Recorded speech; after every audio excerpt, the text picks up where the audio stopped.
बिस्मिल्लाहिर्रहमानिर्रहीम। अस्सलाम वालेकुम नादरीन, आप यूट्यूब चैनल देख रहे हैं, मैं इमरान खान हूँ। नादरीन ने कुछ फ़ौजी सोर्सेज से या जर्नैलों के साथ जो लोग मुलाकातें करते हैं उनके सोर्सेज से अब ये बातें सामने आ रही हैं कि वो सियासतदानों से नाला हैं और उन्हें ऐसा लगता है कि सिस्टम काम नहीं कर रहा और ये जो कुछ भी हुआ सारी मेहनत ज़ाया करने में सियासतदानों का किरदार है। मोहसिन नकवी ने यह बात ओपनली कही कि आसिम मुनीर ने बड़ी मेहनत की है और उन्होंने प्लेट में रख रख के ला कर दिया है, लेकिन उसका फ़ायदा नहीं उठाया जा सका। उसकी वजह यह है कि गवर्नेंस नहीं है पाकिस्तान में। DGISPR ने भी गवर्नेंस के ऊपर सवालिया निशान लगाया है और ये अब नए सूबे बनाना चाहते हैं। हर मरतबा इनके पास कौम को देने के लिए एक नया मंजन होता है, एक नया नारा होता है, एक नई उम्मीद लेकर ये आते हैं, लेकिन हर मरतबा कौम को पहले से ज़्यादा मायूसी में धकेल देते हैं। देखिए, ये बात नई नहीं है कि जर्नैल अपनी निजी महफिलों में या जो मिलिट्री एस्टेब्लिशमेंट के लोग हैं ये निजी महफिलों में सहाफ़ियों के सामने या दीगर स्टेक होल्डर्स के सामने ये सियासतदानों को बुरा भला कह रहे हैं। ये नई बात नहीं है, ये हमेशा मलबा सियासतदानों पर डालते हैं। मगर जो कुछ भी हुआ पाकिस्तान में इस मरतबा वो आसिम मुनीर साहब ने किया है और ये बड़ी अक्लमंदी की शहबाज शरीफ ने और ख्वाजा आसिफ ने और दीगर PMLN के लोगों ने कि वो खुलकर ये कहते रहे कि ये हाइब्रिड निज़ाम है और ये आसिम मुनीर साहब चला रहे हैं, वो क़यादत कर रहे हैं, चीज़ों को वो कंट्रोल कर रहे हैं। वजारत ख़जाना भी उनके पास है, वजारत दाखिला भी उनके पास है, जो बड़ी अहम दो वजारतें हैं जिनका दोनों का ताल्लुक या पाकिस्तान की मईशत और पाकिस्तान के अमन व अमान के साथ है। वो दोनों वजारतें आसिम मुनीर साहब ने अपने पास रखी और इन दोनों शोबों में पाकिस्तान को तबाही से दो चार कर दिया। अब ये मलबा सियासतदानों पे नहीं डाल सकते, ये मलबा इन्हीं पे पड़ेगा और ये सारा का सारा कसूर जो है वो आसिम मुनीर साहब का निकलेगा, क्योंकि उन्होंने अवामी मुंतखब नुमाइंदों को हटाकर नालायक लोगों का टोला लाकर मुसल्लत किया और उसके बाद अपने बंदों के जरिए से इक्तदार पे कब्जा करके बड़े बड़े फैसले किए और उनके फैसलों का नतीजा आज पाकिस्तान भुगत रहा है। जुल्म भी बहुत किया है इन्होंने। यहाँ DGISPR ने कुरानी आयत का तर्जुमा भी सुनाया। आजकल जो है वो कुरान पाक को, इस्लाम को, दीन को इस्तेमाल किया जाता है अपने सियासी मुकासद के लिए। सियासतदान भी करते हैं, मौलवी भी करते हैं। तो DGISPR ने भी यही किया। आर्मी चीफ भी अक्सर कुरानी आयत सुनाते हैं कि वो डराते हैं पाकिस्तानियों को कि एक तरफ के हाथ और एक तरफ के पाँव आपके हम काट देंगे और आप ताइब हो जाएं, वरना हम आपको नहीं छोड़ेंगे और कत्ल कर दिए जाएंगे और फितना है और फितना कुचल देंगे। वो इस तरह की बातें करते हैं।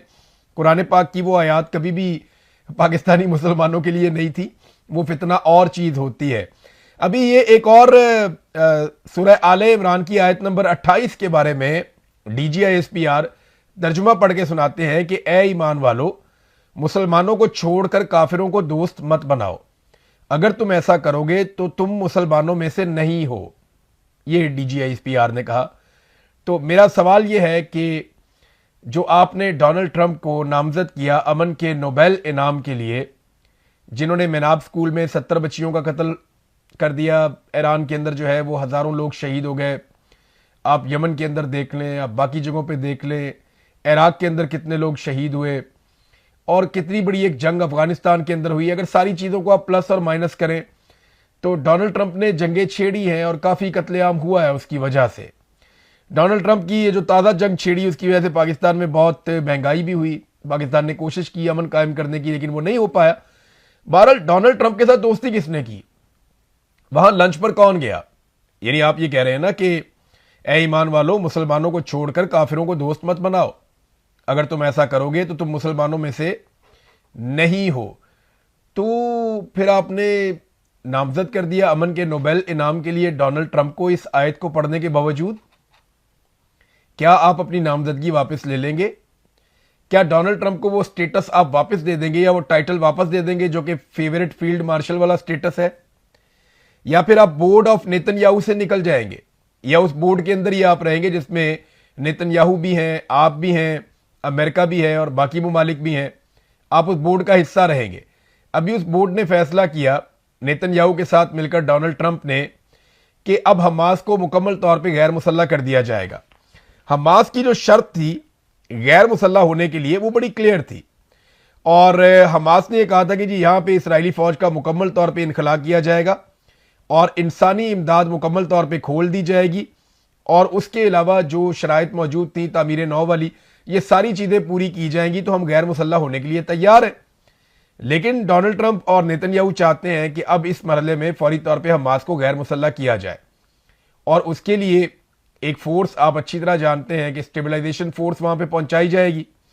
तो शहबाज शरीफ ने फटाफट डोनाल्ड ट्रंप की तारीफों वाला एक ट्वीट दाग दिया और उसमें वो कहते हैं जी कि पाकिस्तान गजा पीस प्लान के तहत गैर मुसल्लह करने के अमल पर अमल दरामद के हवाले से बोर्ड ऑफ पीस के तहत पेशरफ्त का खैर मुकदम करता है।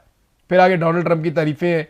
फिर उन्होंने उम्मीद का इजहार किया कि अक़वाम मुत्तहिदा की करारदादों के मुताबिक एक फ़लस्तीनी रियासत भी मुस्तकबिल में बन जाएगी 1967 से पहले वाली पोजीशन पर।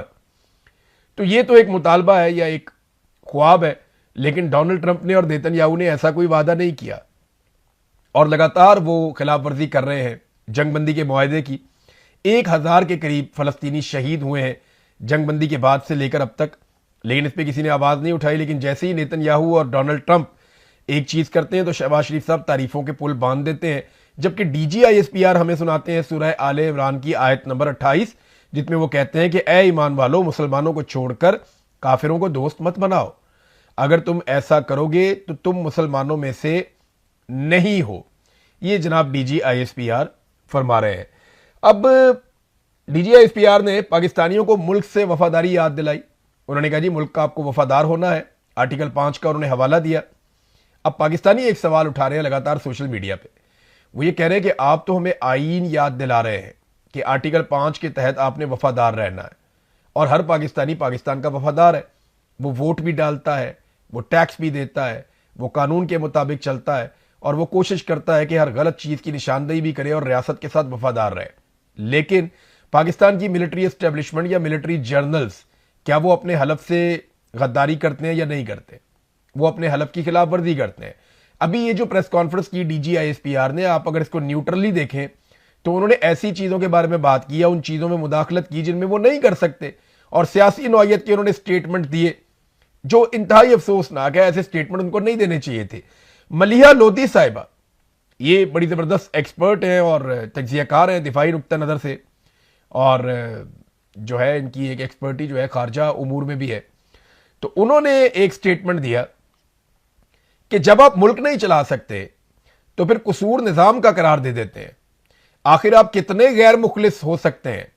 अगर आपके दौरे हुकूमत में निज़ाम कोलैप्स कर गया है तो फिर इक़्तिदार छोड़ दे और एक तरफ हो जाए।